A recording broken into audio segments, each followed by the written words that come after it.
What's up, everybody? It's your local hero. My co-host, he was drinking too much. He passed out because he's a bitch. Uh, today, here with a special guest. I've been checking my reels. Y'all saw it. Man, I hit him up. I said, man, how do I get your cigars? I like, man, let me go ahead and buy these. He said, I got you. What's your address? Send me 4 cigars. I'm not gonna lie. I smoked one that day. I smoked one on my ride to Raleigh.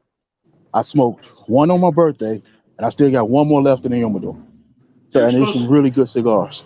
you're supposed to share them Oh yeah, yeah, yeah, yeah. He'll get with one. with yourself. Yeah, yeah, he'll Oh, get one. He'll get one. I'm actually gonna order. I ordered a few cigars for him because he's very limited in what he can get down there. So I ordered a few for him. But yeah, so we here. Mike Weller, Table 36 Cigars. Um, let's get into your journey. Well, first of all, hold on. Before we get into your journey, let's talk about these cigars. I have this is a house blend from Mount Washington Cigar Company in Baltimore. I know you're probably smoking your own, I am. as you Hey man, should. you know. The first cigar of the day was I don't remember now, man. The second cigar I know was the last call, Hmm. and from AJ Fernandez, and then I'm kind of finishing the night with you with this, and then we're closed here at this location, so hopefully we'll have a little time just to talk about cigars and life and all that good stuff. So Oh, of course. I'm on a real busy street, so you'll see the lights going past and stuff like that. So tell me about what you're smoking right there. What do you know about that cigar? This cigar, I don't even. Okay, so they had them labeled, but I saw he had it in like this bag, and he just had all the house blends in there. So I just like, you know what? I'm just gonna get the bag. It's a Maduro wrapper. I know that. And where's this from? It's from Mount Washington Cigar Company in Baltimore. Okay. So I've been following you a little bit there on the Instagram since we've hooked up, Hmm. and you were in North Carolina. Is that where you stay at? No, no, no, no. I'm actually in Waldorf. I'm outside of DC. I work part time at the Tinderbox over here. Um, I just travel, man. I was talking to Black Stogie. They got their cigar, Soul Brother Cigars, and he was like, "Yo, we having an event." I was like, "Oh man, it's my birthday. It's about 4 hours. Let me go." So I went down there, had fun with him. Everywhere I go, I gotta hit a cigar lounge. I'm in Buffalo, whether I used to go to school in Pittsburgh. I ran through all those. Right. Cleveland. What I noticed is I'm originally from Chicago, Okay. and what I noticed is when I left, right, is I was the only person in my neighborhood smoking cigars. And you fast forward 5 or 10 years now, everybody has a cigar, and there's so many shops that's opened up. Which is going to bring me to my first question with you. Yeah. When did you get started in the journey? Man, I turned 18, and I went to this real cool tobacconist called Walgreens, Hmm. and I bought this 3 pack of Maduro cigars, right? Hmm. And they were $15 when I was 18. So 1996, they were still $5 a piece, right? I thought I was kind of, but we had no cigar shops in my town. Hmm. We have a crazy high tax rate in Illinois, so only dumb people open up here in Illinois. So, or you have a ton of people to, sell in volume. So at 18, I was smoking cigars. I never really liked the weed. I never smoked the cigarettes. I just, man, the cigars were a nice hour and a half, 2 hours just to chill, just to smoke, just to talk. Hmm. And I really liked that about, just slowing down just a little and coming up with some really great ideas while smoking a cigar. Hmm. So when you hit a lounge, when I finally started hitting lounges all over the country, what I found was everybody's got a common thing, and that's the cigars. And then you can learn a ton from people at cigar shops. So, I love the vibe of almost every single cigar shop I went into. Uh, I went into one. I was just showing you before we started the whiskey wall, the whiskey Oh, that stave is wall. nice. Yeah, that is nice. And so I was in Oklahoma a couple weeks ago, and I went into a cigar shop in Ponca City. It's called the Grand Cigar and Lounge. And Hmm. as soon as I walked in, the first thing I saw was another whiskey stave wall. I was like, now, damn it, I thought I was going to be the only one. And then here these guys are. They just celebrated their 3rd year open. And they beat me, obviously, to the whiskey wall. But they also serve whiskey. So in Illinois, if you want to smoke indoors, if you want to enjoy a cigar inside, you can't possess a liquor license and you cannot possess a restaurant license. So I can't sell alcohol. I can't get into the whiskeys and the bourbons. So I did this next best thing at this location, and then we do the afterlife of the cigar or of the whiskey barrels. So there's a company in town here. They make they have the whiskey barrel heads. They do custom CNC. We got cigar ashtrays. We got cigar holders. Just all made out really just high end stuff. Like everybody can take a whiskey stave and drill out a hole and it's an ashtray, but these guys take it to another level. So the peacemakers, the swag coming for the next the next 12 months. The swag is giant whiskey barrel heads that have peacemaker logos on it. So it's just some cool stuff for shops to put up, to kind of help sell the cigars so that my dream of brand ownership can continue, because it's hard out there right now. So, it's, I'm starting with no money, no investors, and just the love of the leaf. So we was talking to Cigar Buddha, who's up in Fox Lake, and he was telling us about that, how hard it was, because he was going to get him a brick and mortar. Then he found out, well, the guy sold it from under him, and then he found out all the regulations in Illinois, and he was like, I'm just going to do the mobile cigar lounge until we, But so here's my question to you. Like, now I want to too. Now eventually we're going to get our own brand, a cigar, eventually. But how did the walk us down your path? Like, did somebody approach you? Or was you like, you know what, I just want a brand, I'm gonna do it myself? Because you have your lounge. So I know you rub shoulders with a lot of like different like manufacturers and stuff. Like, how did that come about? So actually, we don't get too many manufacturers in Southern Illinois. So I'm down here by St. Louis, right? I can see the arch. If I were to climb on top of this building, I can see the arch. Because I imagine St. Louis get a lot, right? So St. Louis does, but Missouri and Illinois a lot of times have different reps. And Illinois doesn't. They won't leave Chicago, because when you get out south of Chicago, you got one in Springfield, one in Decatur, and then a couple down here even further south. So they don't even come in, So we got Fuente that comes in because he lives here. We got Gurkha comes through, and he's been good to me. And then every now and then we'll see some crooks. We'll see a Hagen guy to come through, and he'll I'll order when he comes through. So and then we have our local guys. I don't know if you heard of Craft Impuro. It's a podcast. They have their own cigars out. They do really well in both of my stores.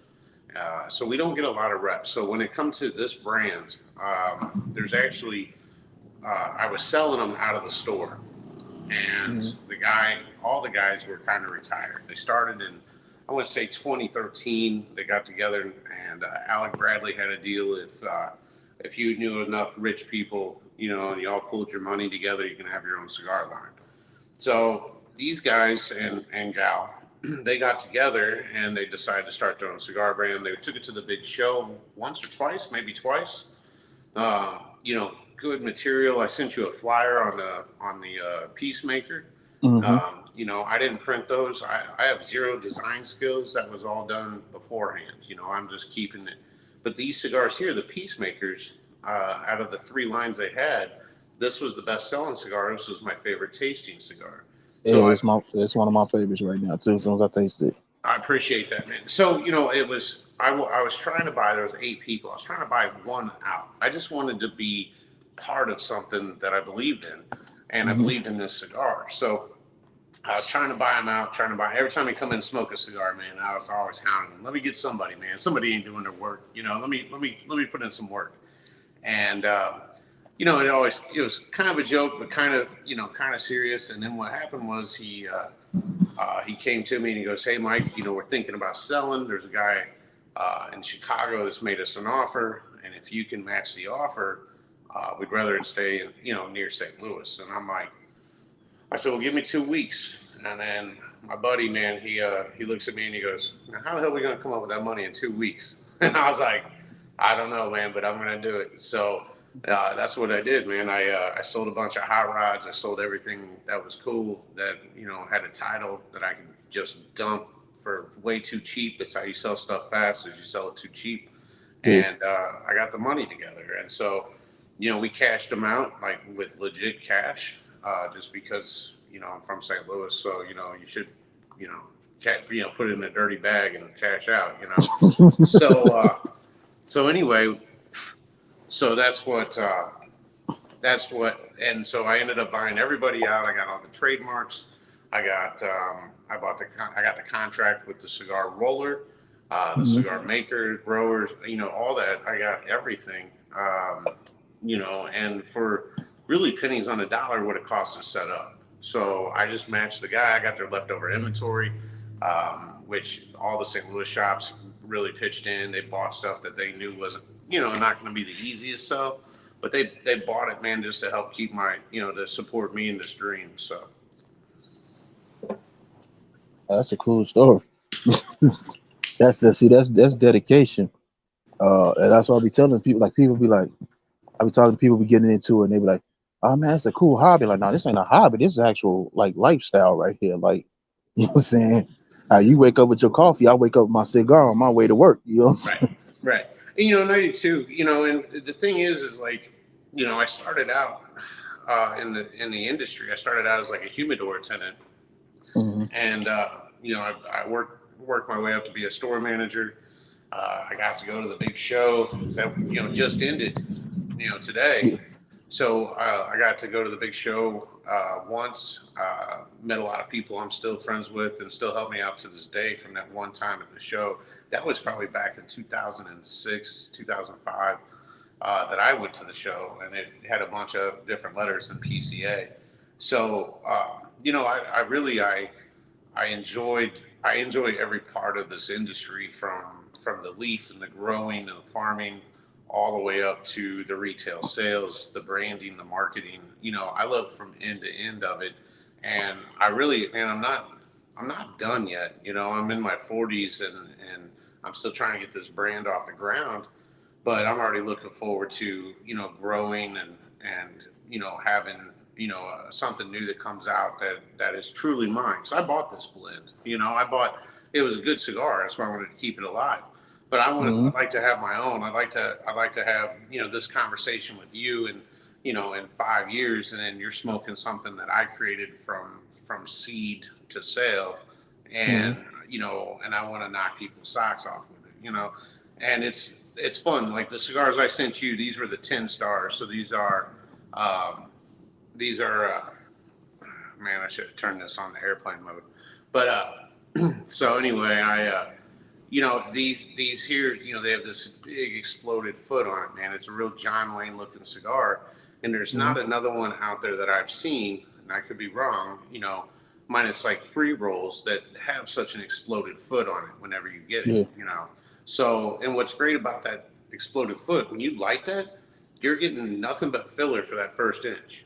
So Yeah. all the creaminess of the Nicaraguan and the Honduran tobacco, all that you get to taste that before you get into that Brazilian binder that gives it that pepper taste to it on the tongue, and then you got the Hmm. Nicaraguan wrapper on top of that. So it's already a pretty amazing cigar, and if I had the money, we could try to be in a bunch of cool ass lounges. But for now, it's just the ones I handpick. The ones I visit and have a rapport with, that I fall in love with. Those are the guys I want selling my cigars, because I want them to be Hmm. just as passionate, as I am about it. Hmm. Yeah, like I said, that's a great cigar you got on your hands right there. And what I'm finding out, because I've been smoking for a while now, but when I first like really got into it, I didn't know anything about boutique or smaller brands. I was just going like AJ Fernandez, Alex Bradley, Drew Estate.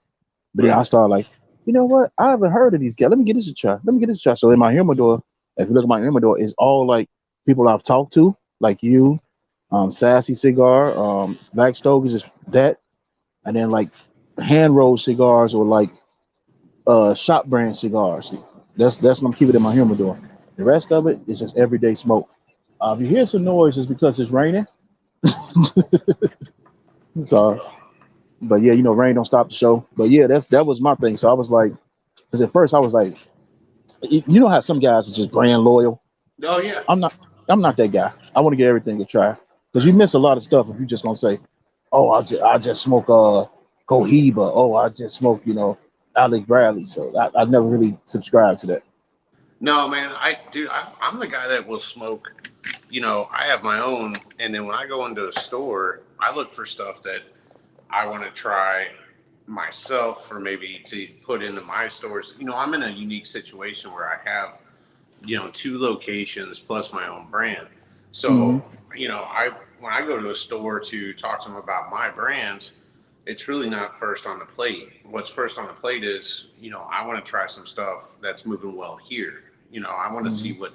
what sells in Oklahoma, what sells in Minnesota, what sells, you know, well, I can't get to New Zealand, but we're selling these cigars in New Zealand. Hmm. Oh, And really? Okay. yeah, yeah. So, that happened in the first 30 days of my order being delivered.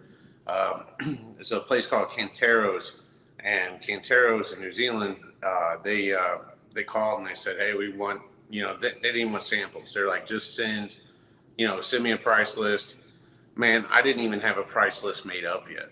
I just got the cigars, and so he goes, well, make a price list and send it to me. So I do. And he goes, all right, here's what I want. Send me an invoice. And I'm like, man, I don't have an invoice made up. So I had to, man, I had to get on the ball, man, and get this stuff. And then so he goes, I could pay you via PayPal. I said, okay. So I sent him a PayPal invoice. Well, man, I used to sell cars. I still do sell cars.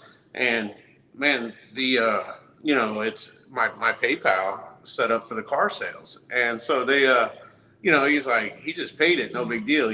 So, I mean, talk about grassroots, ground up, from the gutter cigar business, man. This I is mean, this is what it is, and I hope to get bigger, obviously to where it'll make its own money. I wanted to do X amount of dollars a year, but I wanted to do it organically, man. yeah. I want people like you to go, hey, I want this shop to carry it, so hey, reach out to Mike. I want it sold in these shops. So, so it's really a thing that, I want it to be so organic. I want to be involved with that process, and that will, just by definition, that'll slow growth down. But it's not the destination here. It's always the journey, just like the cigar. Yeah. So I mean, like that's a good problem to have. Like you ain't get set up yet. They're like, hey, you know what? Just send me some cigarettes. Oh, really? yeah, man, it was like, I was so stressed because I was like, here's this guy trying to spend some money, man, and this dude's been in the business for a long time, and I'm an honest guy. So I just Hmm. told him, like, bro, I don't have that set up. Like, I don't know what I'm doing. I just ordered a bunch of cigars, and then they showed up months after they were supposed to be here, and now I have cigars. And he goes, man, I'll help you. Don't worry about it. That those cigars I sent you, we that's the cigars that sell out in Hawaii. So the I shape, can see why, especially in Hawaii. Hawaii, it's a chill cigar. That seems like that'd be like a Hawaii, like Malibu, like Miami type cigar. yeah, dude, that's it, it's well, funny you mentioned Miami, man. We're I'm working a deal to get down there. Okay, see. That So we're gonna hit the business district, the financial district. I'm gonna be down. My boy's got a shop down there. So it's like I want these cool, big stores, of course, to turn dollars, and I want people to enjoy them. But I also love these little small shops. 30,000 people. You got one lounge. And I want to be big in that lounge. That's just as important because, if you get a town of 30,000 people, those are guys almost always just like me. That have to hustle three different jobs to make ends meet. You Mhm. know, that's the guys I want. That's the guys I want to enjoy my cigar, that I, am no different. I don't have a venture capitalist group. I don't have, man, if to get these cigars, the next order that's on its way, I got to hustle out some dough to make sure that thing's paid up. So, Mhm. I like the blue collar guys, man. Like we all bust ass. We all want to we all working hard just to have a better quality of life, and that's kind of what this cigar is all about to me. A working man cigar. Yeah, I can see that. I see that. Yeah, I was talking to I talked to one of the guys to run the lounge that I work in. And I was like, dude, I gotta give you one of these cigars. This cigar I tried is fucking excellent. I'm telling you, when you try it, you don't like it. Because we basically have the same palate. I was like, Right. when you try it, you don't like it. And so I'm he just got back from the PCA. So whenever he get back in, I'm gonna give you this last one, and you better fucking enjoy it. I'm finna order me some more, but you gotta enjoy it. Like it's that good. When I'm telling people, like, that's why I did the reel. I was like, I'm telling people about, like, on Facebook, on here. I'm like, yo, this is a good cigar, and I like to get like newer cigar brands out. Like, Perdon doesn't have to advertise. Right. Fuente them, they don't have to advertise. I want to get like the little guys who's just starting out there and say, hey, the smaller guys got good cigars too.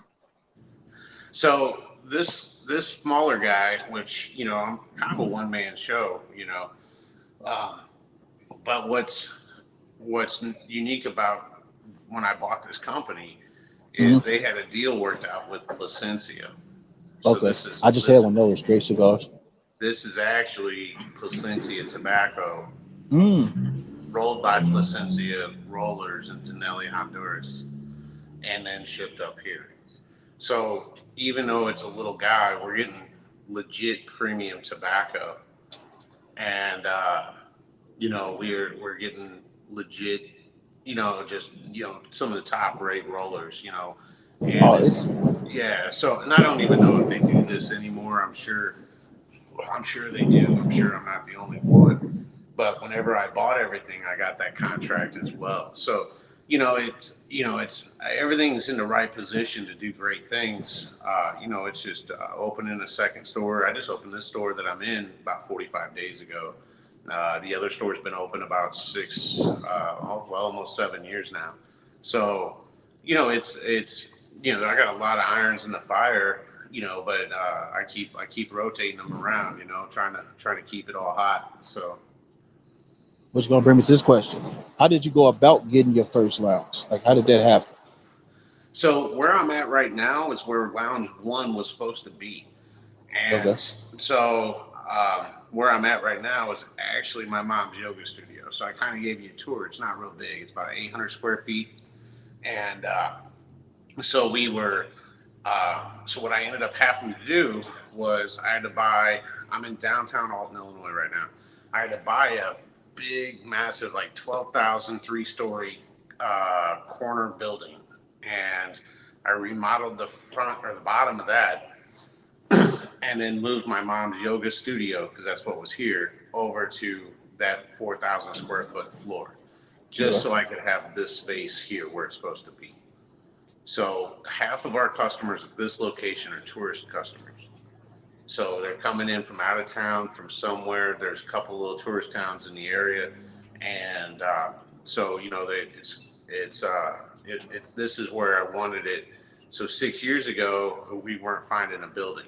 So I owned a pawn shop, and then next to the pawn shop, that space was available. Hey, hold So on I for went ahead and hold on for a opened. second. I'm about to move because it's really coming down. So we might have to do this interview for the car because I can't smoke inside. And it's you know what? The tripped out part, when I was in Raleigh, it didn't say anything about rain. It rained the whole time. And now that I'm back here at home, it's still storming the whole time. I'm, I'm gonna try to. I'm gonna make a run for it to the car. All right. I'm gonna swim to the car. Oh, and I'm wearing the house shoes. You son of a bitch. All right, I got this though. I got this. Unhook this for me, okay? All right. We're gonna make a run for it. All right, let me unlock it. Let me unlock it. Let me stretch. You got stretch for. Oh, let me not forget my beer. That's important. You know what? Give me a second one for the road. Can never be too prepared. Yeah, it's crazy, man. Like, it's just the rain here has been crazy. I know we're gonna flood, but yeah. I always like when I talk to people, I always like hearing their stories and their journeys into the cigar world. So I got another question for you. I ask a lot of guests this: if you could smoke with anybody historically, who would it be and why? Who would I smoke with? Yeah, who would you share a cigar with? Man, I've so someone else has asked me this, and I really think it's the next new person. Nobody historically. I want to hear the next new idea, man. I like hearing about the now. I like hearing about the now hustle. Uh huh. So, I mean, if anything, like I like the guys that build stuff from nothing. We got a local guy here, man, who just sold his company. He built from literally one truck, just sold it for multiple millions of dollars. I like smoking cigars with that guy. So Okay. historically, man, I like these new I like people in my life right now. I don't I don't know. I like all the customers that I have here. I like smoking with the lounge owners. They're some of my favorite. I like Okay. hearing we all have the same struggles as a lounge owner. We all have uh I like smoking with small brand owners, man, because uh we all have the same struggles as brand owners trying to build a brand up. Oh yeah, sure. And as hold on, I'm setting up my little joint here. As me and my partner, we started this podcast and we doing, well, we do giveaways and everything, but like a lot of this stuff, let me turn this way. A lot of this stuff, like we come out of pocket for, and let me turn it sideways. We come out of pocket for, like we just trying to, we like y'all, we trying to build a brand and trying to get into the industry, and I understand that struggle. Yeah, and But that's what when you got a good product, man, you gonna get there, and you guys got a good product. it's everybody tells you to enjoy the journey, and you try to, but there's also the struggles of the journey that's what they're talking about, man. These guys that Hmm. have made it, we didn't see 3 generations ago where they're mortgaging the house to make something, all on hopes and dreams, because they believed in a product. And so it's we're you mentioned a couple big players, that don't have to, they sell themselves. Well, these guys, they all started out here, so Oh yeah, you know yeah, yeah. if I was to smoke with people, man, I'd like to smoke in West Tampa, out street racing with a Fuente, because that's kind of the roots of Fuente, was out, doing little shenanigans and stuff, just getting in trouble.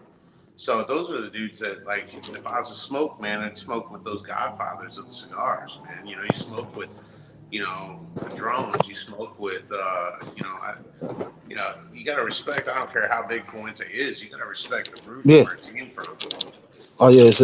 You already know it took a lot of hard work. They got a documentary about his story, a documentary about Padermo and everything, and how those guys started. And yeah, it was a lot of hard work, man. Yeah, I mean, there's guys that have slept on my couch before that own cigar brands. As when I was a cigar shop owner, or when I was managing a cigar shop, when we used to get reps down this way, and the reps come go where the money is.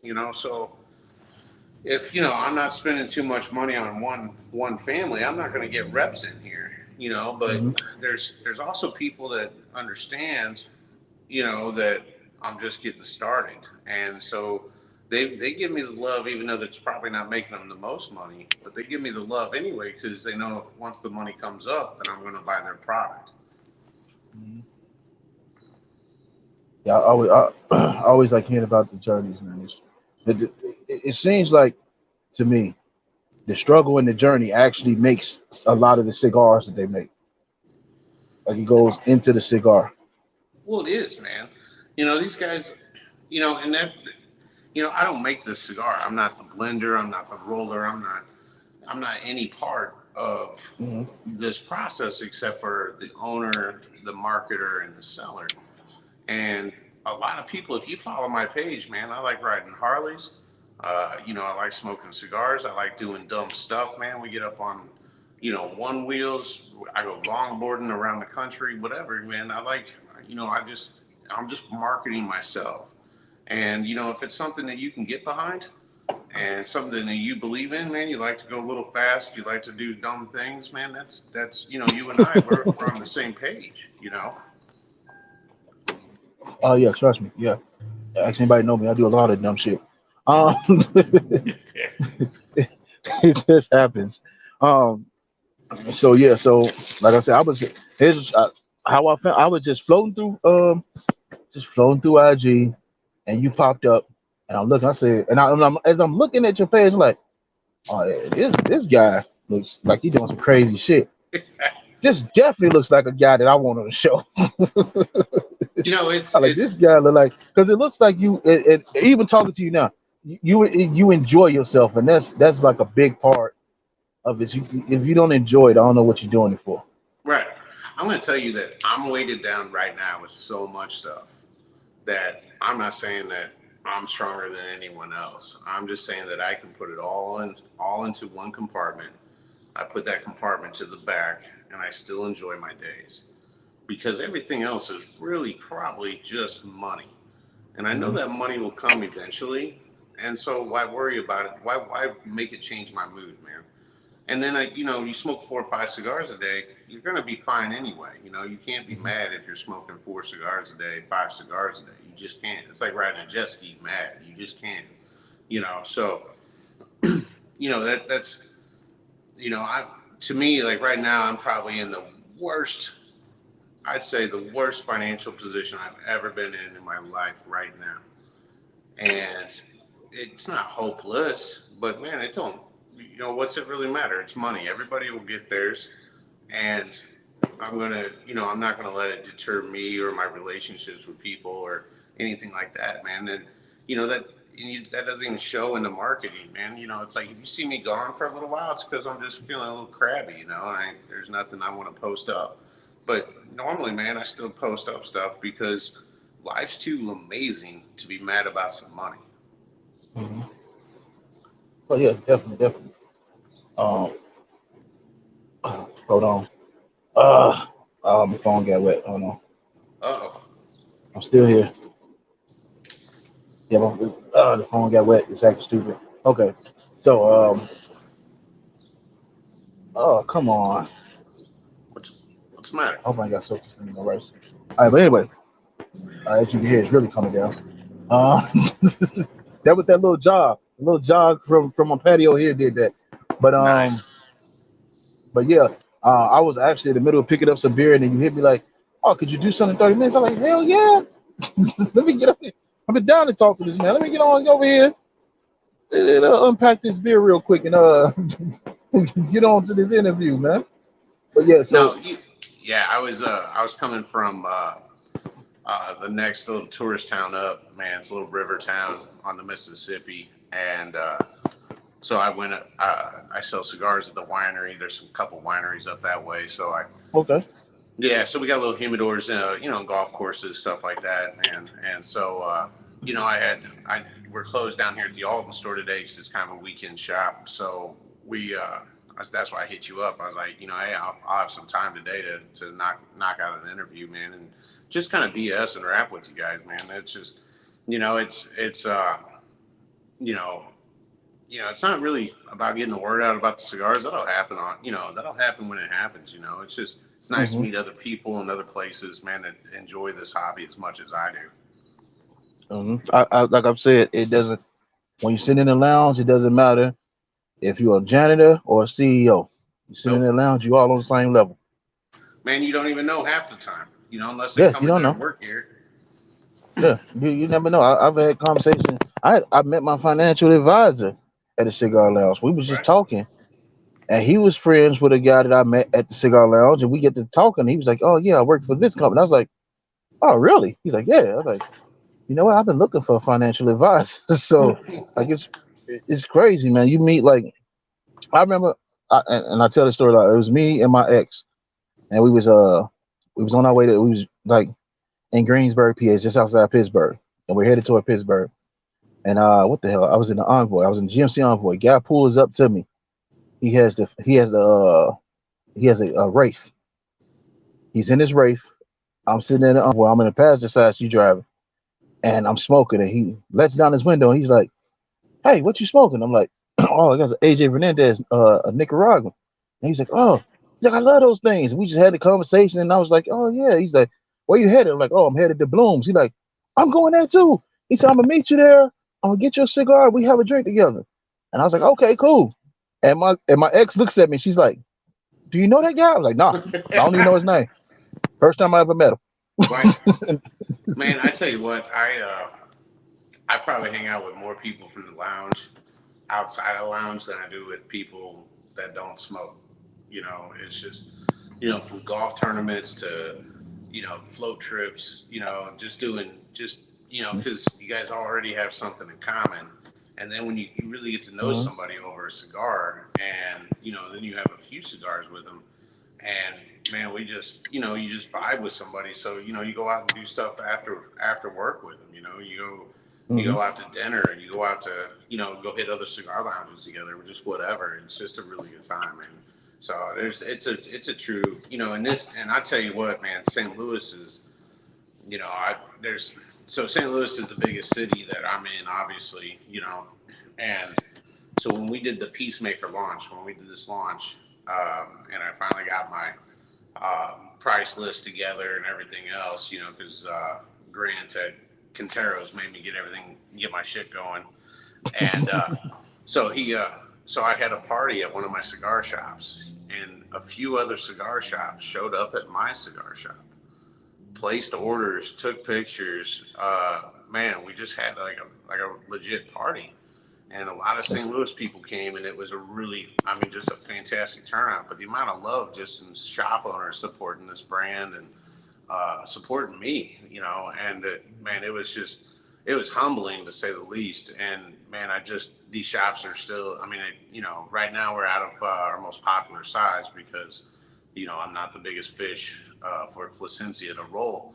So, I think I get put on the back burner a little bit, but I'm getting texts like, "Hey, man, we're waiting on you," and I was like, "Yeah, I'm waiting too."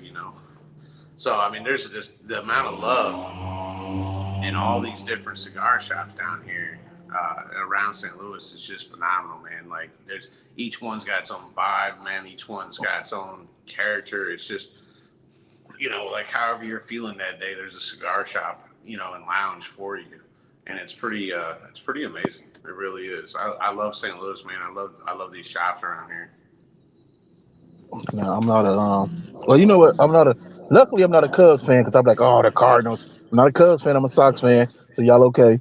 My brother to get home, because he's in Kansas, he comes through that area. And I'm gonna have to tell him, yo, you gotta stop over there at that lounge, man, next time you go home, man. Cause he's see, we're both born and raised in Chicago. So he's in Lawrence, Kansas. I'm over here in Waldorf. And I think last year we had a big birthday party and everything. And he stops in St. Louis to go to White Castle because there's no White Castle out there now. I'm dead serious. He drove to St. Louis to go there. He's like, man, I want some White Castle. There's no White Castle. I'm going to St. Louis. I like, all right, man, go ahead, man. I can't say nothing. I've drove from Pittsburgh to just outside Cleveland for a White Castle, so I can't I Dude, can't say nothing to him. I've driven to KC for or KC area just for Joe's barbecue, man, and still stood in Uh, he line. he keep telling me about that. Yeah, Yeah. he's going to his first. So he's a beginner, but he's going to his first cigar week in Kansas. Okay. So I got see, I'm kind of torn because they having a. I'm really not that far from Virginia, so they having a Virginia cigar week, but I got invited to go to the boutique cigar expo in Tampa, and they're like really right next to each other. So I'm trying to Right. think like Right. one's on the 17th, the one's on the 20th. So I'm like, I might could do both of these. I might have to try to do both of these. That's a lot of travel time. I mean, it's just it's 3 hours to get to. It's on Norfolk, so it's 3 hours to get there, and I come back. So I'm flying out to Tampa. I'm not. I'm definitely not driving. Right. Flying out there.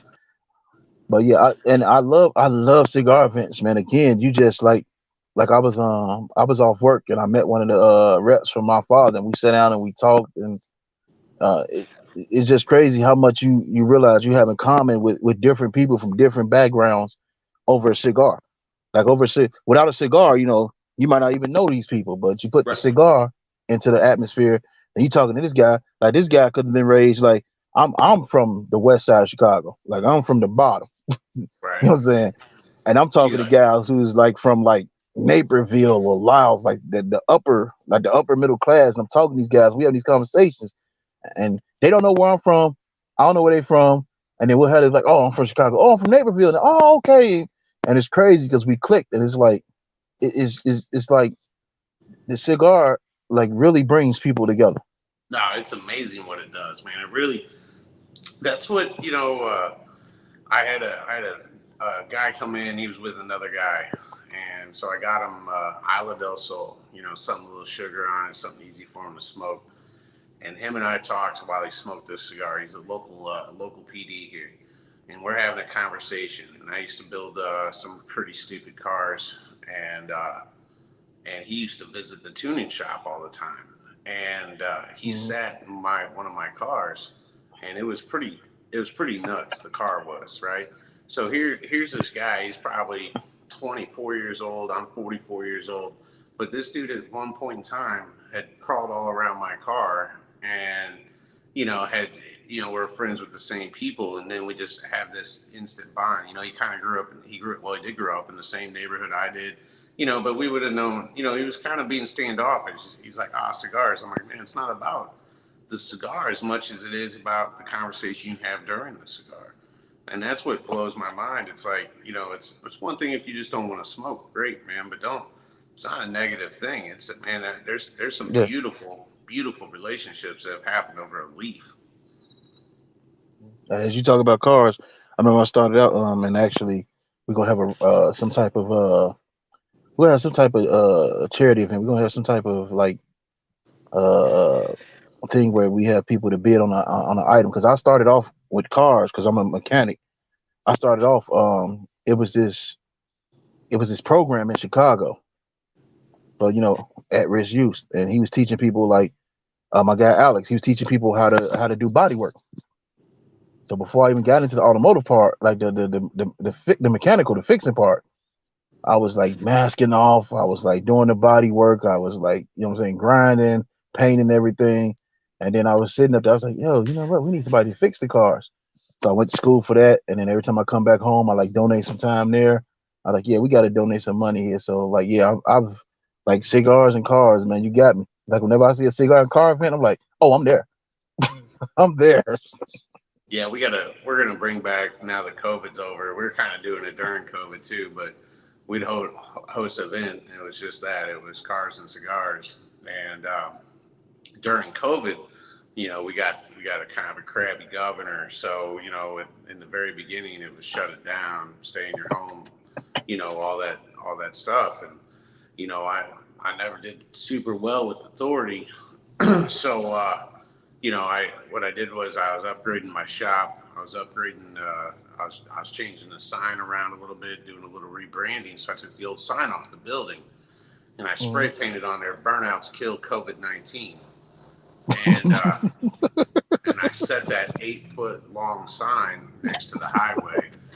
And next thing you know, man, we're having 2 shows a day, uh, putting everything on the internet. I was putting it on my personal Facebook page so the stores wouldn't get too much slack. But Mhm. we were bringing smiles when the whole world's saying doom and gloom. I was bringing smiles to people's faces. These dudes that were, these dudes that were, coming out there doing burnouts, doing, launching 8-second cars and with parachutes on them. These dudes were bringing smiles to faces, and we needed that at that time. It's like Yeah. we were doing it on the public street right in front of the cigar shop, and the police were called every day. Every day they knew what was up. We had no track to go to. We had no Nothing you could events do. to Yeah. go to. So I was just hosting some bootleg, drag shows and car shows, and we really brought the whole car community together over some cigars and a little bit of a illegal activity, but it's I just couldn't stay home, man. I was out riding the chopper around, walking the dog way too many miles, man. I wore that dog out.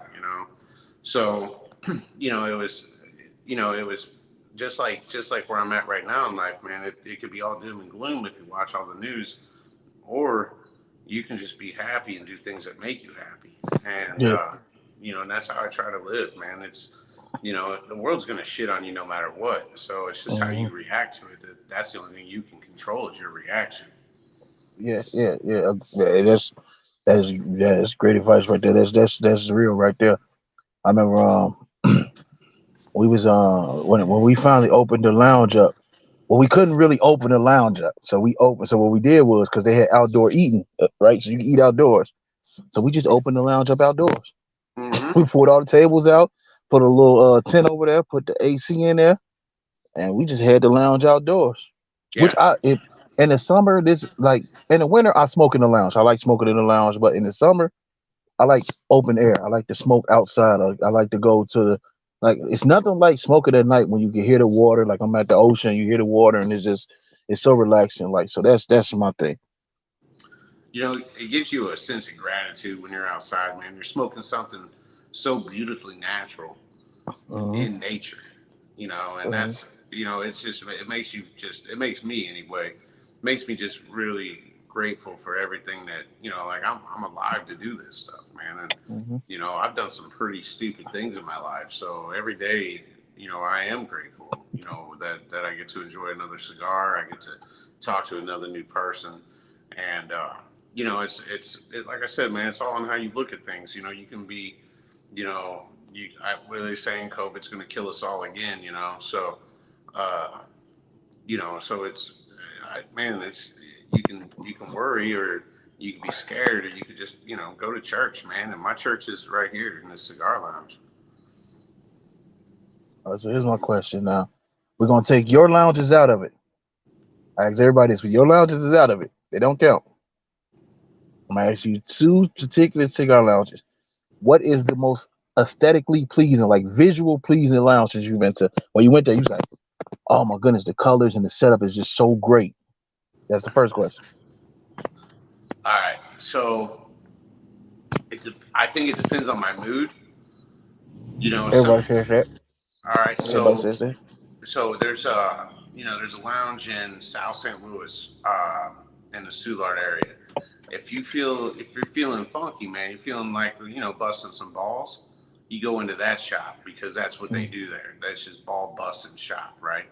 So, boutique cigars too. So you want to try something really off the wall, yeah. the Grand Cru's got that. It's got that, that those boutique cigars that you don't see a lot. So, Okay. and they got the ball busting. It's kind of a police officer shop. There's a lot of cops that go in there. So there's good storytelling, man. There's good ball busting, and I love all that stuff. Okay. Sometimes, man, then there's another lounge outside of St. Louis, just in Missouri, and I like going there because they have a golden tea. They got a pretty good whiskey selection. They got a lot of their own barrel picks. They're real big into the whiskey there, real big into Hmm. craft cocktails. So in St. Louis, if I feel like, busting some balls with some guys, I go to Grand Cru. If I want to, if I want to watch some sports and drink some nice whiskey, I can go to Lit Cigar Lounge. Man, if you want the biggest, most stocked humidor in St. Louis, you go to the Hill Cigar Lounge. You want to see big wheel baggers and tricked out nice cars, you go to like Montrese in North St. Louis or in Ferguson. So I mean, there. It just depends for me, man. It's like I know when I walked into a couple weeks ago when I walked into that Grand Cigar Lounge in Oklahoma. It's just north of Tulsa. I walked into Hmm. that place, man, and I was thrown back by the decor of the place because it was so rough, and I loved it, man. You could tell it was a refinery town. You could tell it was, hardworking dudes that go in there and have a drink and have a cigar, and not think about the hazardous work they just did. So, but that, it wasn't done up to be posh, or it wasn't like a Nat Sherman in New York. It was just kind of grimy, and I liked it, man. It was like that's what I liked about it. Was I was like, dude, this place is like one of the pimpest cigar lounges I've ever seen. And they're like, what? And I'm like, I love every bit of this thing, man. My building I'm in right now is it's like early 1800 or late 1800s build, you know. So it's I like like I those. like I that old like those stuff. lounges. The Yeah, old, you like know. the So old, I like like you the could I feel the like history in it. yeah, man, exactly. You know, it's like I was working on the upstairs of this. Is a 3-story building I'm in. I was working on the upstairs, and I find this chunk of a cigar box, and it was called Max Owned Cigars out of like Mm-hmm. Litchfield, Illinois, or somewhere like Central Illinois, right? And Mm-hmm. then I'm sure they're like curly heads, but man, they're still in my cigar lounge building. I find an old cigar box, you know, like a Mm-hmm. chunk of a box. So, Mm-hmm. you know, I'm like, it's just meant to be, man. It's just cool stuff right there. Whoever was building this building in the 1800s had some cigars laying around when they're putting this thing together, you know? Here's my next question because you kind of asked it. I was going to ask you about the St. because I always ask people about the scene where they at, the St. Louis scene, big scene. Like how is the smoking? How's the cigar scene in St. Louis? Because we might be there. We like I say we travel to lounges. We might be there. We definitely gonna go to yours one of these days. I'm going to tell you, if you're going to go hit lounges in St. Louis, you can, each one of them so they have such their own identity, you know. And Mhm. but no matter, and there's guys that travel to all of them. I like going to all of them. You know, most of them are proximity, right? So you know, your South St. Louis and St. Louis, downtown St. Louis guys, you know, they might go to Grand Cru or Stanley's. Stanley's is in a super old building on Washington Avenue. You know, there's really you know, if you want some, if you there's a music venue next to the one in Chesterfield. So man, what a great place! You go there a couple of, they got a Top Golf right next door. So I mean, it's you know, you can spend a whole entire day and night right there. You know, you can play Top Golf, go to Top Golf. You can smoke cigars and then go to a concert afterwards. You know, so you know that's the kind of vibe. And then plus the people out there is pretty good money. You know, so you got guys that they don't own rental homes, man. They own rental freaking cities. You know, so you know, it's you know what I'm saying. You know, it's like you come into my shop. You know, there's guys that do well, and there's guys that are you know that are doing nothing. And you know, but that's Illinois. You know, like where I'm at in Illinois is kind of a poor part of town. You know, we get the tourism. You know, we got cool stuff. But you know, there's you know, I'm sure there's a few millionaires living in the zip code, but you know, if you got that kind of money, you get out of this taxation hell. You know, you move it somewhere else. Yeah, see, I didn't know. I went because I remember me and my daughter's mother. We went to St. Louis because her family's from St. Louis, and we passed through there. And I was like, this is before I started smoking though. We passed through there and everything. I started smoking when I was with her. I started no, actually I started smoking before her. I just didn't really like I said, wasn't a lot of cigar like even in like as big as Chicago was is. There were like there wasn't a lot of cigar lounges. It was like it wasn't like a New York or somewhere you just or DC where you fall or trip over a cigar lounge. It was like I know we had Ralph's, which where all the cops went. We had what was it Hubbard Street Cigar? I think that's like 100 years old. Like that cigar lounge has been running for forever. Right. But we had like you could count on your hand how many cigar lounges on two hands how many cigar lounges we had. Now it's starting to explode like out there in the suburbs and everything. I mean, I had to go to Indiana when I was in suburbs, south suburbs. I had to go to Indiana to find a cigar shop. And now where I used to live at, it's like three cigar shops. So, but I remember we went down there and I forgot what cigar lounge I went to. I know we went to Jack in the Box and went to a cigar lounge, and it was crazy because they couldn't for some reason they couldn't understand me. They was like, "Oh, you got an accent." I was like, "No, you have an accent. How you can't under? I don't think I have an accent. I Right. don't. I think everybody doesn't think they have an accent until people tell them you got an accent. Oh man, I talked to them. I talked to them dudes in New Zealand. You know, we do the same thing out in New Zealand. You know, we get on a virtual talk and you know talk to. I think we had 30 people on a Zoom. And man, I'm going like this. What? Man, what? You know, and you know they all understood each other and they're laughing at jokes and I'm going. I'm sorry, man. What? I'm sorry, what? I didn't really catch what you're saying. So you know, it's fun. You know, you talk to the guy in Minnesota, you know, and he's like, "Oh, it's Minnesota," and Yeah, I you was like, know, yeah, why you got a Canadian accent? I got a buddy from like Upper like Minnesota. I'm why? like, why do you have a Canadian accent? Right.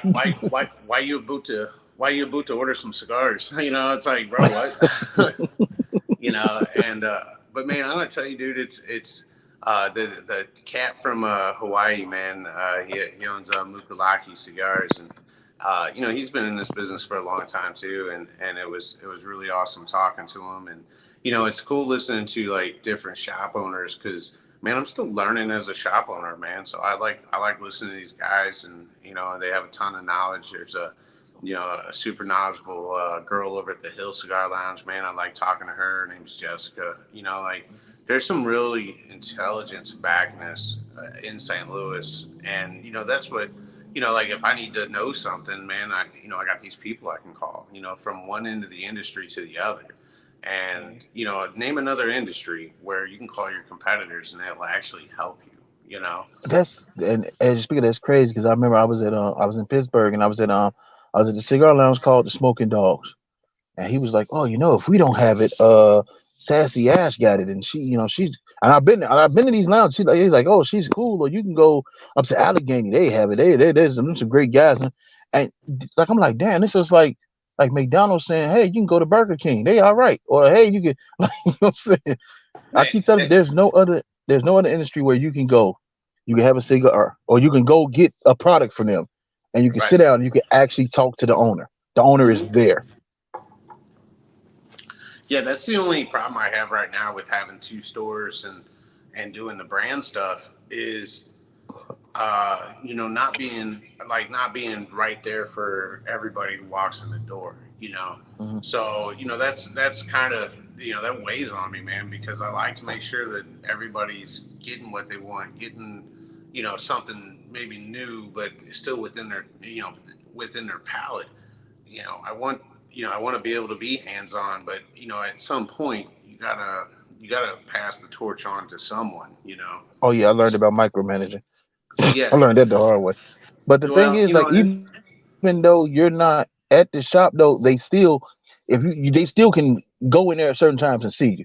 Like, you're never gonna see the guys that's on top of McDonald's come into the shop, like, and you able to talk to them about what you like and what's your palate or anything. So like, that's still like just amazing that we can do that in this industry.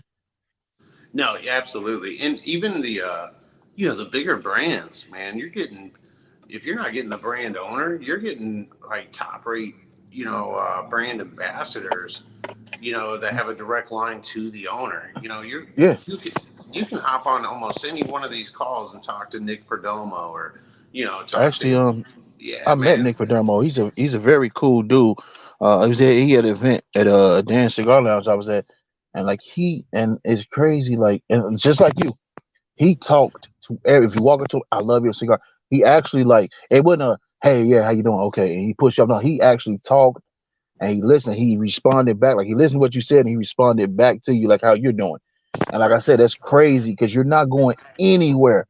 You're not going to talk to like a Mark Zuckerberg, like, hey Mark, this is what's wrong. This I don't like this, but I like this. And you're not gonna talk to Elon Musk. I don't care how many Teslas you buy. You're Right, not gonna be able to talk to right, Elon Musk unless you like Kanye or somebody. right. But a And that's regular the guy can talk to them. no, and that's the thing. And man, there's not one guy in this industry, boutique or major brand, that's not grateful for where they're at. And I think that, and I'm sure, the Zucks and the Elons are definitely grateful where they're at. But Hmm. it's one of those things where you can actually get that communication from anybody, man. You can go to Yeah, AJ's house, bro. You can chill with AJ at his house in Nicaragua. You can go to the Gray Cliff Resort and roll cigars with them. I mean, tell me like tell me, show me a McDonald's I can go back there and cook the burger with the dude. I mean, you ain't yeah, doing that. You're not doing that yeah. with them folks, man.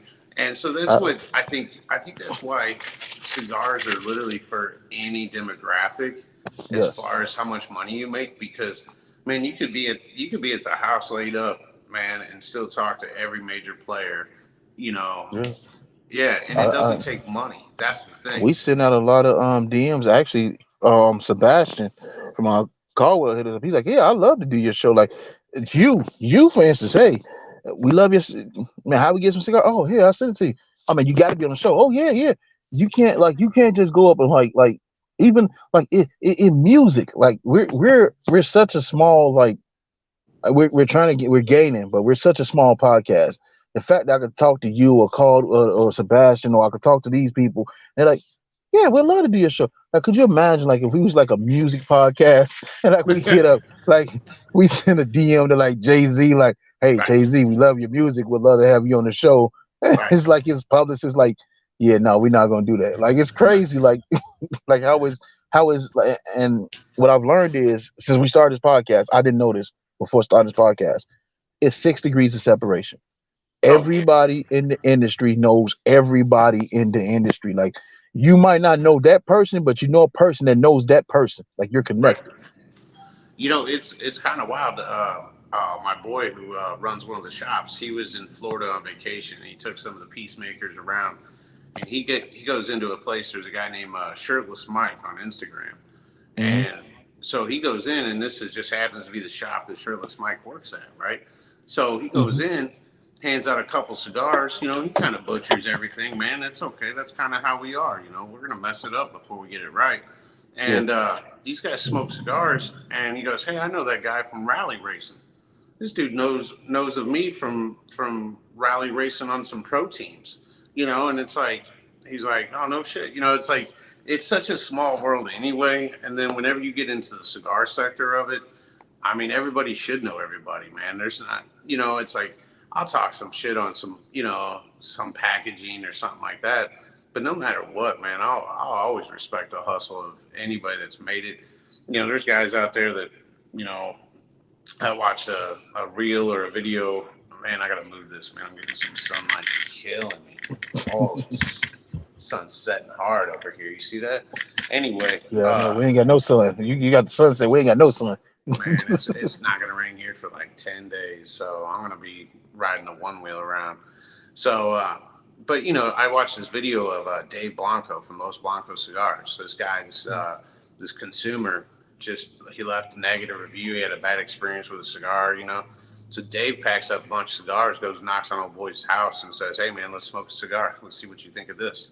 Just because you tried one of, like I have three. Technically, I have three lines. I have 12 SKUs. Yeah. So out of those 12 SKUs, you might not like one of them. That doesn't mean the whole brand's garbage. And that's what Dave was proving, man. But Dave, here's the owner of the cigar company going to a kid's house, knocking on the door. It's like, here, I'm giving you this. Dave's going to spend $1,000 just to smoke cigars with this dude to show him that there's more than one in his lineup. Oh yeah, yeah. It's crazy. I remember I wrote a letter to Padermo, and I was like, "Oh man, no, not Padermo. I think it was Alec Bradley." I was like, "Yo, these are great cigars. I really appreciate them, man." The man on his IG, he posted the letter I wrote. He sent me something. He sent me a letter back with a couple cigars. Like, "Thank you, man. I really appreciate it." And I was like, and this before I even got into doing all the podcasts. Before I got my YouTube channel, I was Right, like, "That's crazy." The fact that this man took time out his day to respond to me. Like I'm just who am I? Like right, I'm a little guy. But right. he took time out his day to say, I appreciate it. Thank you for being a supporter. Like it's like I said, it's crazy. No other industry guys will the CEO will take time out his day to speak to like I said, you buy one Tesla and you write a letter to Elon Musk. Elon Musk is out, he's out of space somewhere. He on a SpaceX. He, you know what I'm saying? You So, send him a letter, he like his publicist somebody reading, they like, yeah, okay. But Elon Musk not gonna reply back to you like, I think you should give us another chance. Look, here you go. Let me talk. Like you can't write a letter to the president or CEO of Nike. Like those shoes didn't fit me right. They pinch my toes, and he gonna give you a shoe that corrects it or something. So and it's crazy. that's that's what and I live that life here, man. Everything I do is geared towards like in the shops. It's always local. It's all local. Everything, man. The soda I have in the shop one that's for sale, man. That's locally made soda. There's everything, and if you take that same love of local business and trying to bring everyone up with you, it's so imagine if only 1% of the population smokes cigars, right? Well, it's not going to catch on very much. But if you get into 4, 5, 6, 10% of the population smoke cigars, well, why would it grow like that? It only grows like that is if everybody's enjoying a cigar, if everybody's got that relationship of some form with that cigar, whether the owner or the blend or man, the first cigar after you had a baby or somebody bought you a nice cigar for this monumental thing that happened in your life, and then cigars start to mean something to you, and then the whole industry starts to, and that's where I kind of fell in love with it, man. It's just, I had a guy bring me down a cigar. I turned 30. I was in the industry. I just worked at a little shop, a one-of-one store. This guy brought me a cigar for my 30th birthday from Pennsylvania. Man, that he rolled in like the 80s. I mean, like what kind of, you can't get love like that. And, and maybe there is industries where you get love like that, but man, it's just, I don't know where else to find it except for in the cigar business. That's You true. can mess That's up, true. they'll pick you up. They don't, they don't just walk over you, man. They pick you up. If I was having, if my money problems were that bad, I bet you I could call on some guys that would help out. They'd front cigars until I got up on my feet. That's the kind of love that's in St. Louis, at least. So it's really a neat industry because there's not any that I've ever been in. I made a big corporate money. I made a big corporate place a bunch of money, and never once did I see the CEO. And I mean, when I say a Yeah, I bunch of know that. money, yeah, like Yeah, more than any other store did. I made more money, and I still never ever met the CEO. yeah, 10 years of grinding out, man. You can't even call to say good job. yeah. You know, I remember, and shout out to Tinderbox because they gave me a Perdermo 50, and I only paid like $25 for it. nice, nice. So I I was think I like, got good the looking on Perdomo that. And tens. it's Right. so And many. that's the thing. Like, so whenever I sent you that package, man, I could have sent you some cigars and that was it, man. But what all was in that package? Oh, you sent me the cigar. You sent me the letter, the thank you letter, which I really appreciate. That's why I made sure I posted on IG. You sent me, what was it, a piece of the box with the peacemaker on it. I'm Yep. actually I'm gonna frame that because I like that. I like that. I like that whole logo. So I'm gonna put that on the frame and put that up somewhere. That's gonna be in my because we moving. We gonna get a house. That's gonna be in my man cave. Like I'm hanging it up in the man cave. Like, yeah, you sent And the cigars and everything, and the fact that you wrote it yourself, the personal note, like, hey, hey, thank you for what. And I was like, yo, I like all I said was, hey, because I was gonna buy them, and you sent it to me. I was like, this dude right here, yo. And then I was like, I knew then that I had to have you on the show. And then I tried. I said, oh, he got to get on the fucking show. This guy has to get on the fucking show. but I think that's not. I don't think like what I did there is any different. I'm not breaking any molds in this industry, man, because everybody has some kind of personal touch when you buy something, man. Mhm. And I looked at your Instagram, I looked at your subscribers, I looked at all of that. You know, man, I have a cigar podcast. We haven't talked about that. I got 100 subscribers. We don't we And see, I man, know that we're gonna talk about that now that you brought that up. Now that you brought that up, but you know what I'm saying? now, Like, but I want everything. Like when I send the orders out to people, they get a note, man, thanking them because this is literally my dream that these mhm, shops are helping make come true. You get yeah, a note, man. If I'm not there in person to thank you, like if I'm shipping it out, you get a note. It'll be bad spelling, it'll be terrible grammar, and the penmanship will be. You'll think I'm a doctor, but man, I will. I still handwrite that note every time, and that's every order I've ever shipped out. I don't care if it's your fifth order, I still write that note because that's how much that order means. Because that means you're hand selling this cigar, you're telling people about this cigar or about this oh brand, yeah, and it's definitely. moving. And then so that all equals just love and growth and bringing everybody around you up. And we Now, ain't see, talking I about didn't that. I didn't know Go this. ahead. You had a podcast. Let's talk about your podcast, man. What's the name of your podcast? So the name of the podcast is Unrolled, like you unroll a cigar. Okay, okay. So let's. what is your podcast? Who have you had on it? And what's your like? Who's the guest? And Right. what is your podcast based around? I know So cigars, of course. so if you it's only on YouTube, right? We don't submit it to all the podcast stuff. It's not worth spending the $5. But we're probably 34 episodes in. We record on Tuesdays, publish out on Wednesdays. As far as guests being on, we've had the Craft Imperial cigar guys, and we've had a Crowned Heads rep, David Payne, he's just a kick-ass dude. So he hopped on. And then I try to have like local people that smoke cigars. If you own a business and smoke a cigar, you want to come on and talk about it? Cool.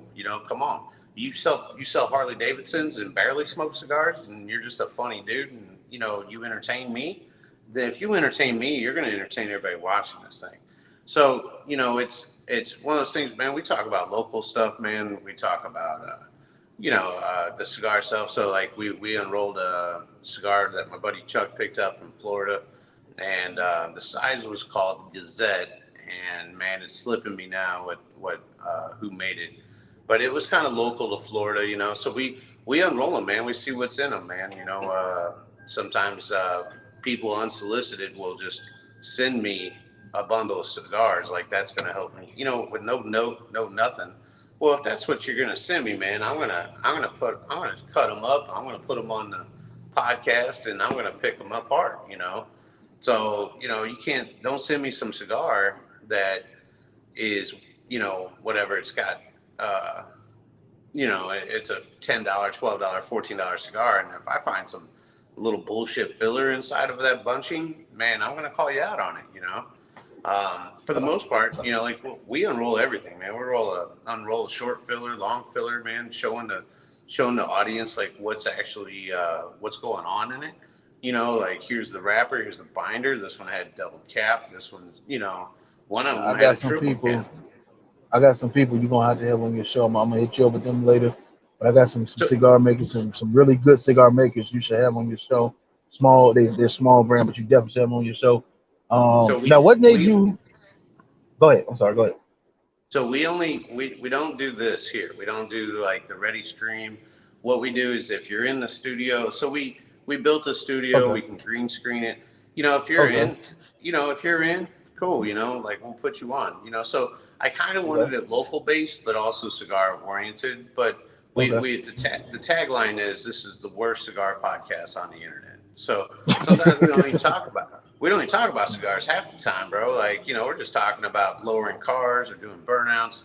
I Yeah. know next week, man, we'll talk about riding those one wheels, man, because, we're all waiting to, break our collarbones and whatnot. But, I know next week we're going to, in this building right here, there's a safe back here that's been here for probably 100 years and it hasn't been opened. So next week we're going to cut this safe open. We're going to film it. We're going to pop it up on YouTube under it. It's Oh, just I'm me. definitely watching that. I Yeah, want to it's watch just. that. I want to see what happened. I definitely want to see what happened there. I think it's Jimmy Hoffa's body in that thing, man. I don't know, man. So That's what Capone hit his cigars. right, right. So it's just one of those things that what we wanted to do. My focus on the podcast was, it's a couple of regular guys smoking cigars, and we're into some silly shit. Like we want to do burnouts, and we want to like taking junk and making it go fast or making it go at all. And that's kind of what it's not really so much about the cigars as much as it is about two dudes just doing stupid stuff while smoking cigars. We had my brother. He's a newbie, and we had a Rose Gold cigar review. She was on the show, and we had because in Pittsburgh at the Blooms they have the Digger Challenge. So it's the LFG Digger, and like he's just getting into it. So he's like getting into the medium bodies now. And we was talking, and we was like, dude, he was like, I was talking about the challenge, and he's like, I could do that. No, you got to finish this. You got 1 hour to finish it. I did it. I finished it in 49 minutes. He said I could beat your time. I said no. You got 1 hour to finish it. So we had that on. We gonna show that video. We had that on there, and yeah, he failed. He owes me a cigar. Um, so like yeah. So what made you get into like the podcast? Like, what made you decide? Hey, you know what? You're a very entertaining person to talk to. But what made you say, you know what? Hell yeah, I could do a podcast. So, in all honesty, I absolutely hate podcasts. Uh, I you know, and I don't know if they're really growing on me so much. I don't even watch my own, to be honest with you, man. You know, we so I take the things I dislike the most and make myself like them. So we wanted to have, and if you watch all these, like all the bigger YouTube cigar guys, you know, we just got done talking about all the love there is in this industry, but man, some of these dudes were just boring the shit out of me, man. And I was like, Yeah, I man, think they take it. A lot of them take it way too serious. yeah, you know, Like it's like, what is way it? too serious. Is it 1% or it's less than that of people can actually pull the notes out of stuff? You know, so I just wanted something to kind of make fun of that segment, you know, to be lighthearted about the cigars. You know, hell, half the time you don't even know what we're smoking. Today I didn't even say what I was smoking. I was smoking a Punch Knuckle Duster Maduro I got from a dude named Leo Stone when we went and filmed at his house. We did a podcast at dude's man cave, and you know, it's just, you know, it's us not taking that segment that seriously. You know, you get to hear us talk about like our everyday life, man. Just a couple dudes just having a chat over a cigar that's not nerding out on the cigar. You know, Yeah, I can tell you I like that. that. I like that. Yeah, yeah, you know, and that's, I mean, it's just a lounge. It's just two dudes. Like, you know, if you go in a lounge, it's just be like two guys smoking. And that's where it really came from was, man, we have some great conversations floating around here. You know, Yeah, we just need to record this stuff. And you know, if you're stuck at the house, you can cut a cigar, light it, smoke it with us, and just watch, man. It's just like you're in the lounge, you know. I So tried that. I tried to review shit, and I was like, you know what? Ah, fuck it. I'm just gonna say if the cigar good or bad, because it's like, because nobody is gonna taste what you taste. That's what I realized. Nobody's gonna taste the exact same notes that you taste, and no, nobody. Because I was reading this one review, and it's like, oh, it's peppery with a hint of apricot, and I'm like, the fuck? I didn't have an apricot since till I was like 21. The fuck? Like, I was like, nah, man. We just gonna say it's a good cigar. It's a bad cigar. It goes good with this liquor. You know what I'm saying? That's what we decided to do. right. You know, and that's where, you know, and some tobaccos are going to have notes on their own, and that's where you're going to Mhm. come from. But I can tell you, man, from being around people who do marketing for this industry, a lot of them, man, will just take coffee and copy and paste, or they'll take wine and just copy and paste. I mean, and then, you know, then you got all these super nerds out there just going like, oh yeah, I can taste that it was rolled on a Tuesday. Man, shut the fuck up, bro. You I had can't one guy. taste what. He was he. I ain't gonna say cigar brand, but he's one of the marketers, and he wanted. I'm sorry, he's one of the salesmen of the Eastern District, and he was like, I hate that cigar review bullshit. I hate cigar talk. I hate it has notes of this. It has hints of this. He's like, I hate that. Like, if I look at a cigar review, I just want you to tell me if it's good or bad. Right. Like, I hate that. I hate you getting into it because a lot of times you just reading the notes that we put under the cigar brand on like fucking Cigar International or JR Cigars, and then you said that. He's like, I hate that. You can't taste it. Stop lying. And I was like, you know Right. what? You're not lying. No, dude, and that's Sometimes I some. don't be tasting this shit. No, and you know what? And what's so I was hanging out with Luciano, right, with Ace Prime. I was sitting on the couch right next to him, and this guy was doing like some little free rolls and whatnot. And so he goes, hey, so I was smoking a Fiat Lux, and I had the Fiat Lux. I'm smoking it. He goes, here, like this. And I'm like, oh man, it's getting out, right? He goes, no, like this. And I'm like, all right, whatever. So I light a second cigar. He goes, now go back to your first cigar. Tell me if it tastes different. And man, I'm going to tell you, it was night and day different. And it wasn't his message that got in my head. My taste buds tasted something different after smoking this one. So there is something to it. But man, I don't like nerds of any kind, man. I'm a nerd in a lot of things, but I don't tell nobody, man, and I don't put it on anybody. And it's like, come in, you want a good cigar? Here's my recommendations. You want to go with something else? Well, that's on you, man. It's like, live your dreams. So it's one of those things that it's just we kind of wanted to take a little stab at the super nerds doing their 4 hour long review and stroking it and deep throating it, man, bro. Fuck, just light it and smoke it, man. Tell me if it's good.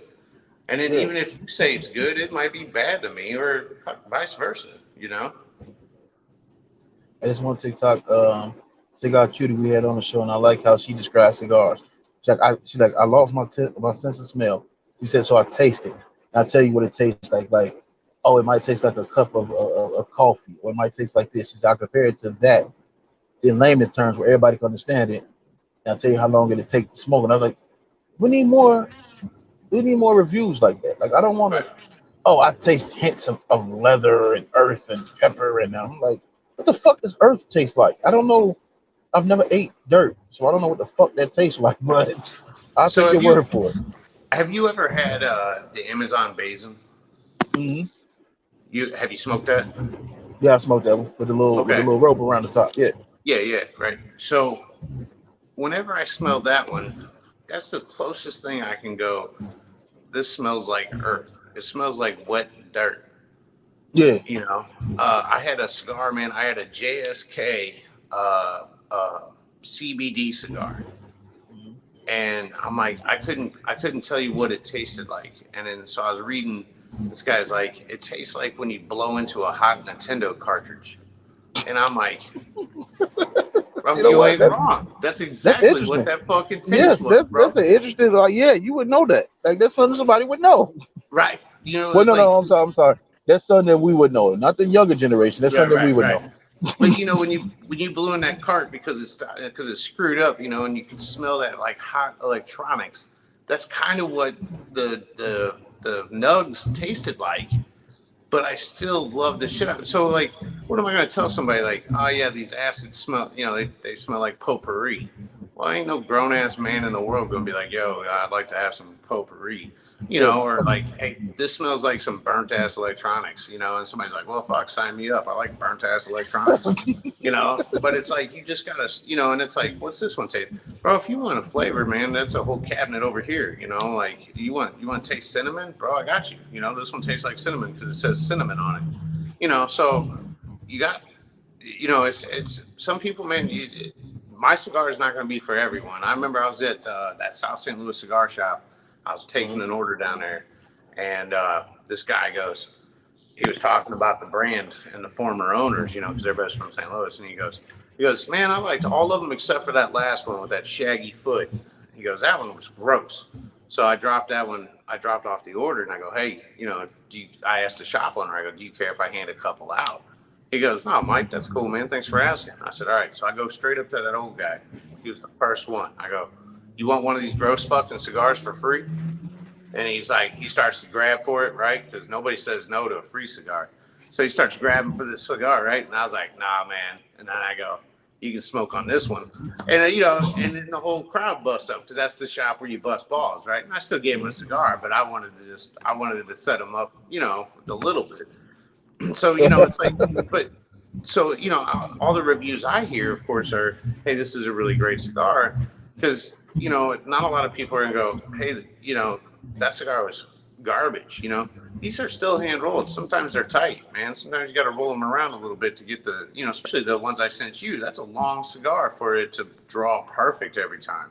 You get into Lanceros, sometimes, man, they are hard to smoke, So, it's just, it's fun, and there is, no matter what, man, there's more love than there is negativity in this business. I know I just said I started a podcast just to make fun of, these, every one I watched was boring. So we just get on there, man, and talk about, man, beating people up back in our drug dealing days or whatever, man, just whatever it was.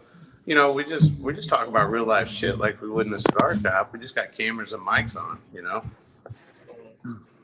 And that's a real the cigar podcast I look at.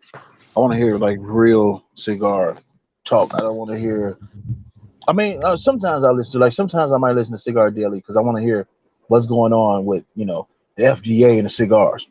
You know what Oh, I'm saying? right, But it's a lot of cigar podcasts that don't give you any information. They just sit there and they have like a make of a cigar and they'll be stroking his dick, and I'm like, I don't really like that cigar. right.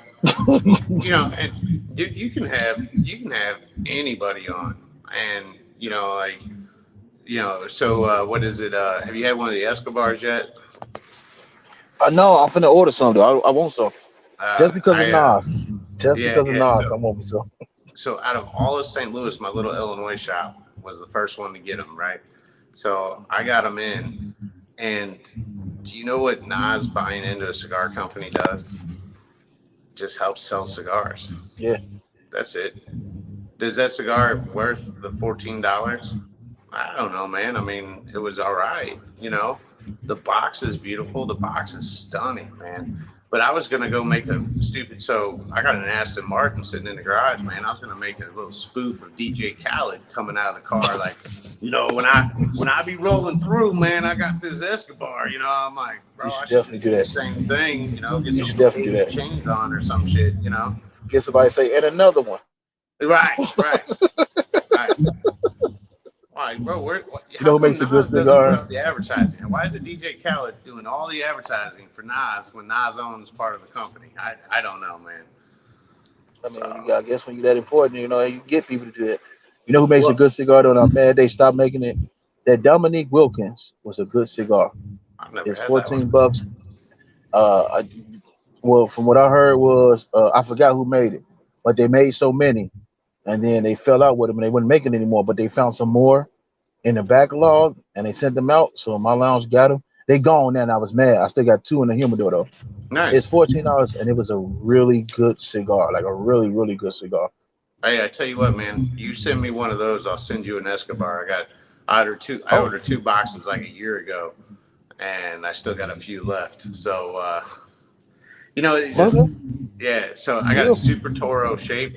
So like just a fatty Toro, and but I'll send you one for one, man. I'll ship you out Escobar. You send me out. Just send me back one of those, man. I like. You know what I like, man? I like smoking those cigars. That uh, rock somebody's world. I like to feel. I like to see what their palate was on. Like that. That's what's cool to me. It's like this is one of the best cigars I ever smoked, and I smoke it, and I'm like, that's all right. It's like I don't know if it would. You're telling me it's your top five, and I'm like, maybe like So I have top a 15. I have a top five, but I don't think I've reached like. Here's my thing. I'm still trying new cigars, so I can't really say like when people like, "What's your top five?" This is my top five at the moment because Right. I haven't Well, tried no, exactly. everything. Well, people, that's like when they come into a lounge, and you know this because you work up there at the timber box, right? I'm like, hey, what's your favorite cigar? I'm like, morning, noon, night. Like, what you talking, man? Like Yeah, after with the dinner, mood I'm in now, this would be the cigar I go to. But right? catch me in You know, 20 minutes, I might go to this one. hey, sometimes I want to piss off Christoph, man, because I'm trying to chill the fuck And I'm out, you mad. know. I can't find they don't have them here no more. I was mad. Yeah, I I love haven't seen I haven't seen them to order them in a minute, man. And this COVID's really kind of boogered all of our supplies up for sure. And here we are a couple years later, man. And I think it's finally, it might be turning around. But man, I was trying to get the Oliva Hellion for I don't know 6 months, maybe 5 6 months, just out of stock, out of stock, out of stock. And they're like, so I called and they're like, hey, we got a couple boxes. And I'm like, cool, put them on there. Nope. So I finally got, I don't know, have you had that one, the Mark of the Beast from Hellion?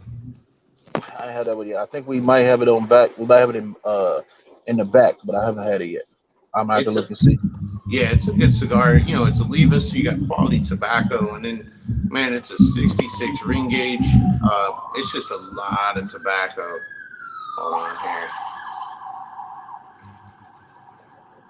How do you, I'm gonna say, I'm not gonna say I'm in the hood, but you can hear it. So, but yeah, so it's like just trying to keep up with the things that move and sell. it's getting harder and harder, and I think a lot of these boutique brands are going to start drying up. And it's hard to break through. It's hard to compete with the boys that are out there that are killing it. So it's like just stay on the right side of the budget and just keep doing what you love, and eventually it'll come around. And I'm just I'm having fun with this stuff, man. I remember we had a drought here with the Nika Rustica, which I like. I couldn't find it here. I was driving back to Chicago. I stopped in Ohio, they didn't have it. I stopped in Indiana, they didn't have it. I went up through Chicago, nobody had it. They was like, "Oh man, that's they shipping them out, but they held up." And I was like, "Man, I found this one little tattoo shop that sells cigars, Right, and they had a whole 3 boxes of them motherfuckers." I was like, "What? Y'all have them? Nobody else in this area has right. them." And I was like, "Yeah, let me get a box." Yeah, they had that old stock, man. Yeah, a lot of people man. That's why I like going to like the little I don't like going to smoke shops because you go to smoke shops, they have like the little bullshit cigars that be dried out Right, and everything. But like right, if I walk in, like this tattoo shop has a full like real humidor, like it has a right, walk-in humidor. I was like, oh, okay, I know they take it because the owner smokes cigars. right. I was like, okay, I know he take care of his cigars. I was like, okay, let me get that. And he's like, oh man, he's like, yeah. I was like, I walked out like, you got Nika Rustic. He said, yeah, got about 3 boxes of them. Let me get a box. And I'm gonna buy Yeah, a couple of them out the other box that you're selling. Let me get those yeah, because my dude. buddy he just got the cigars, and I gave him the Nika Rustica. He's like, I love these things. There's a car wash in Belleville, Illinois, on like the east side of St. Louis, and that dude's got a walk-in humidor in his automatic car wash. So you get out of the car and it goes through, and you go in. He's got a walk-in humidor. It's called Barney's, and That's people are nice. like, "Yeah, I get my cigars at a car wash," and it sounds ghetto as shit, man. But Barney's got a nice selection of cigars. That dude was a cigar lover, and he just needed. You can't just sell cigars, like not in Illinois, man. So we mess with houses and cars and motorcycles and all that stuff. But it's one of those things where everybody's got to have another hustle just to play with their hobby. Yeah. All right, we're finna go ahead and get up out of here, man. But tell people where they can get at you at, man. Let's Podcast see. and everything. Yeah, on the Facebook, it's Table 36 Cigars. On Instagram, it's Table 36 Cigars, but there is underscores between each of those. There's actually two Table 36 Instagrams. One I Yeah, I saw don't that. have the password to, so the underscore one is me. We're at the Unrolled Cigar Podcast on Instagram if you want to watch us one wheeling and cutting safes open and shit like that. I don't know, man. Fuck, just AP cigar. If you search that, and AP stands for always paid. So it's everybody asks, they're like, "Well, who's that named after?" I'm like, "Man, I'm always chasing that." That's why you can tell I'm paid in full, man, because his belly's round. So it's like it's all we are, man. We're just we're just like former street hustlers, just gone legit, old and boring, and so we just kick it with cigars now and tell shitty stories about almost getting caught or all that beating people up, whatever. So it's just real life stuff over here, and that's how that cigar is supposed to be, man. That's why I fell in love with that cigar. That Peacemaker, when you look at the head of it, man, it's got the nice little twist at the top, which is cool. You cut it, it looks normal, man, but right before you light it, you can just tell like the end's wild now, and it's kind of how I've lived life. It's like I can wear the button up and cover up tattoos, but it's like at the end of the day, man, I'd rather do wild shit than boring shit. That's why I do what I do. Hey, man. All right, there as always, man. Hey, thank you for coming in. Thank you people for watching. As always, blow your smoke like a goddamn gentleman. Man, we out. Peace.